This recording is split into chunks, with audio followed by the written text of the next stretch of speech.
अवधूत चिंतन श्री गुरुदेव दत्त श्री स्वामी समर्थ। नमस्कार भक्तांनो, बघा आजच्या व्हिडिओमध्ये मी तुम्हाला पैशांच्या समस्या दूर करण्यासाठी आपल्या कुटुंबातील प्रत्येक व्यक्तीचा खिचा पैशांनी भरून राहण्यासाठी, नेहमी लक्ष्मीला आपल्याकडे खेचून आणण्यासाठी, प्राप्त असणाऱ्या लक्ष्मीला स्थिर करण्यासाठी मिठाचे अत्यंत प्रभावी काही उपाय सांगणार आहे। तुम्ही लहानपणापासून आपल्या आजीकडून किंवा आपल्या आईकडून ऐकलं असेल, संध्याकाळ झालीये मीठ कुणाला देऊ नको, रात्र झालीये मीठ घराच्या बाहेर टाकू नको। बऱ्याच वेळा घरातल्या एखाद्या व्यक्तीला बाधा लागली ते मीठ उतरवतात, घराच्या बाहेर टाकतात। बऱ्याच वेळा आपल्या घरामध्ये एखादा उतारा केला जातो, त्या उतार्यावरती मीठ टाकले जाते।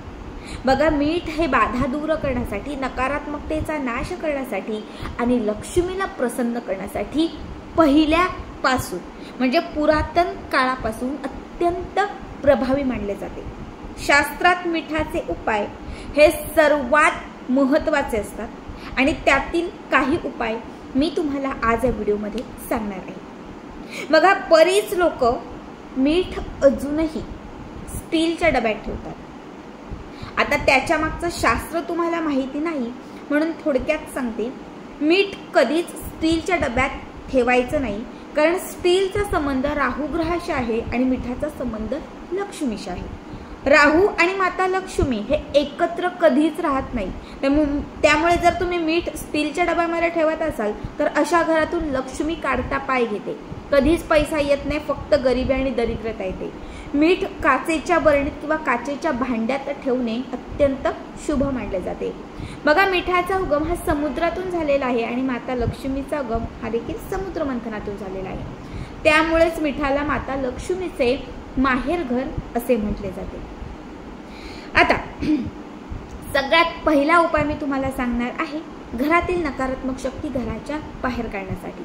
घरात खूप निगेटिव्हिटी आहे, जेव्हा घरात नकारात्मकता, निगेटिव्हिटी, अवलक्ष्मी खूप जास्त असते तेव्हा घरात लक्ष्मी नसते, घरात लक्ष्मी कधीच येत नाही। म्हणून सगळ्यात पहिले लक्ष्मीला घरात आणण्यापूर्वी घरातील अवलक्ष्मी घराच्या बाहेर काढायची।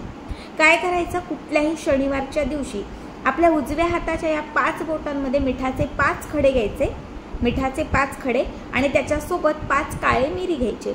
घरातल्या 4ही कोपऱ्यांना हे मीठ स्पर्श करायचे, घराच्या मुख्य प्रवेशद्वारावरून 7 वेळा ते उतरवायचे आणि घराच्या बाहेर जाऊन दक्षिण दिशेला ते फेकून द्यायचे। कमीत कमी तुम्ही 4 शनिवार म्हणजे 1 महिना हा उपाय केला, घरात कुठलीच निगेटिव्हिटी, नकारात्मकता येणार नाही, तुमच्या घरामध्ये कधीच अवलक्ष्मी राहणार नाही। घरातील एखादा व्यक्ती खूप आजारी पडतोय, खूप प्रयत्न करतोय पण त्या व्यक्तीचा आजार बरा होत नाहीये, रिपोर्ट नॉर्मल आहेत पण काय झाले ते कळत नाहीये, काय करा, छोटं बारीक वाटलेलं जे मीठ असतं ते काळ्या रंगाच्या कापडात घट्ट बांधा। ही काळ्या रंगाची पोटली त्या व्यक्तीवरून 7 वेळा उतरवून घ्या, घराच्या बाहेर जा, 4-5 कापराचे तुकडे घ्या आणि ते कापराचे जे तुकडे आहेत त्याच्यावरती हे मीठ ठेवा, कापूर प्रज्वलित करा। या मिठाला थोडासा शेक जरी त्या कापराचा लागला, त्या क्षणात त्या व्यक्तीचा आजारपण जाईल, ते संपून जाईल, दूर होईल।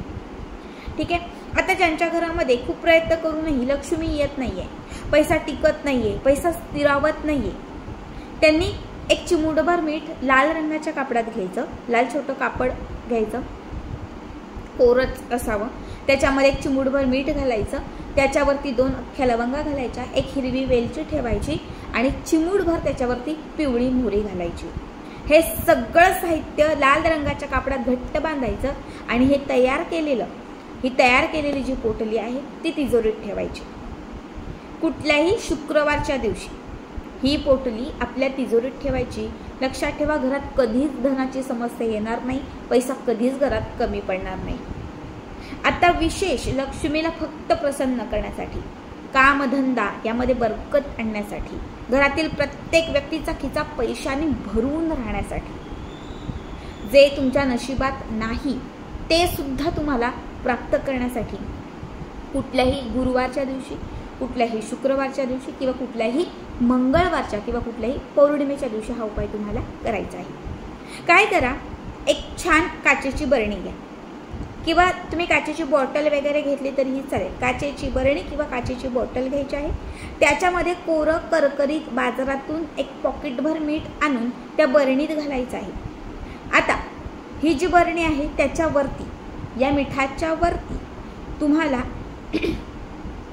छोटंसं होल करायचं आहे. म्हणजे आपण मातीमध्ये कसं माती थोडीशी बाजूला करून त्याच्यामध्ये आपण जेव्हा झाडं लावतो तेव्हा झाडं लावण्यासाठी एखादा खड्डा करतो, सेम तसंच जेव्हा तुम्ही हे मीठ त्या बरणीत किंवा त्या बाटलीत भराल तिथे बोटाने एक थोडासा खड्डा करायचा आणि त्या खड्ड्यामध्ये म्हणजे त्या मिठाच्या मध्यभागी किंवा मिठाच्या थोडंसं आतमध्ये तुम्हाला एक हळकुंड घालायचा आहे.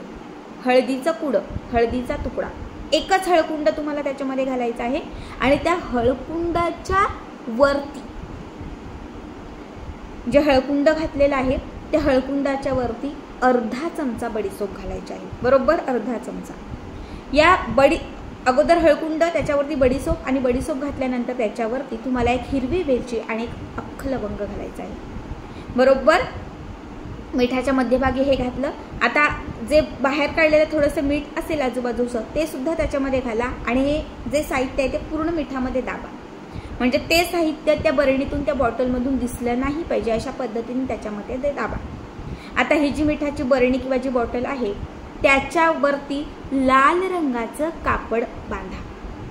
झाकण नाही लावायचं, तर लाल रंगाचं कापड घ्यायचं, ते त्याच्यावरती घट्ट बांधायचं, ठीक आहे. आणि हे जे कापड लावलेली ही जी बरणी किंवा बॉटल आहे ती आपल्या देवघराच्या समोर ठेवा.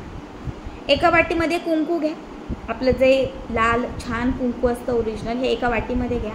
या 3 बोटांमध्ये थोडंसं कुंकू त्या वाटीतून उचलायचं आणि त्या बरणीवरती जे लाल कापड बांधलेलं आहे त्याच्यावरती हे कुंकू अर्पण करायचं. कुंकू अर्पण करत असताना एक सांगायचं राहिलं, जेव्हा तुम्ही ते लाल कापड त्याच्यावरती बांधाल तेव्हा त्या लाल कापडावरती 1 रुपयाचा किंवा 5 रुपयाचा, 10 रुपयाचा, 2 रुपयाचा एक सिक्का, कुठलाही एक फक्त सिक्का, एक कॉईन त्याच्यावर ठेवायचा आणि त्या कॉईनच्या वरती कुंकवाने कुंकुम अर्चन करायचं. श्री यंत्रावरती जसं आपण कुंकुम अर्चन करतो सेम त्याच पद्धतीने ह्या सिक्क्यावरती कुंकुम अर्चन करायचं आहे. कुंकुम अर्चन करत असताना तुम्हाला श्रीसूक्त म्हणायचं आहे. फक्त 1 वेळा श्रीसूक्त म्हणा आणि 1 वेळा श्रीसूक्त संपूर्ण फलश्रुतीत म्हणेपर्यंत थोडं कुंकू जे आहे ते सिक्क्यावरती अर्पण करा, ठीक आहे. कमीत कमी तुम्हाला 21 दिवस, ज्या दिवसापासून तुम्ही ही सेवा हा उपाय सुरू करताय त्या दिवसापासून 21 दिवस तुम्हाला त्याच 1 रुपयावरती रोज 1 वेळा श्रीसूक्त म्हणून कुंकुम अर्चन करायचं आहे. 21 दिवस पूर्ण झाल्यानंतर बरणीचं झाकण बाजूला बरणीला लावलेलं हे लाल कापड जे आहे ते सोडायचं, ते बाजूला ठेवायचं. आता त्या बरणीमध्ये घातलेले जे हळकुंड आहे, बाकीचं साहित्य नका काही काढू, फक्त जे हळकुंड आहे ते हळकुंड काढा. त्या मिठाच्या बरणीतून मध्यभागी ठेवलेलं ते हळकुंड काढा आणि हा 1 रुपयाचा सिक्का आणि जे कुंकू त्या कापडामध्ये आहे त्याच्या सोबत हे हळकुंड ठेवा. कापडाला गाठ मारा आणि ही तयार केलेली पोटली सरळ आपल्या तिजोरीत किंवा आपल्या कपाटात आपल्या व्यवसायाच्या गल्ल्याच्या ठिकाणी ठेवून द्या. आता बरणीमध्ये असणारं जे मीठ आहे हे मीठ एका बादलीभर पाण्यामध्ये मिक्स करा. बादलीभर किंवा टबभर पाणी घ्यायचं, त्याच्यामध्ये हे मीठ टाकून द्यायचं, ते सगळं व्यवस्थित मिक्स करायचं. मीठ, लवंग, त्याच्यामध्ये असणारी बडीशोप, वेलची सगळं त्याच्यामध्ये मिक्स होणार. आता पाण्यामध्ये मीठ घातल्यानंतर ते पूर्ण विरघळून जाणार. आता हे मिठाचं पाणी घराच्या समोर झाड असेल किंवा मोकळी जागा असेल तर त्या ठिकाणी ते फेकून देऊ नका, ते त्या ठिकाणी ते असं साध्या सोप्या पद्धतीने ते ओतून टाका. बघा, हा एक उपाय जर तुम्ही वर्षातून एकदा करताय, म्हणजे आजपासून समजा 21 दिवस हा उपाय करताय, लक्षात ठेवा 1 वर्षभर याची जी सकारात्मकता आहे ती तुमच्या आयुष्यात तुमच्या घरात जाणवेल. याची जी सकारात्मकता आहे ती तुम्हाला प्रत्येक गोष्टीत शुभ फळ देईल. पैसा कमी पडणार नाही, लक्ष्मी तुमचं घर कधी सोडून जाणार नाही. प्रत्येक वर्षी नव्याने हा उपाय करायचा. समजा 1 वर्ष पूर्ण झालं, मग त्यानंतर पुन्हा एखाद्या गुरुवारी किंवा शुक्रवारी किंवा एखाद्या पौर्णिमेला मंगळवारी पुन्हा हा उपाय सुरू करा. पुन्हा ते हळकुंडाणे जे आहे ते एकत्रित करून आपल्यासोबत ठेवा. खूप साधा सोपा उपाय आहे बघा, धनप्राप्तीसाठी महत्त्वाचा आहे. नक्की करा आणि याचा व्हिडिओ कसा वाटला कमेंट करा.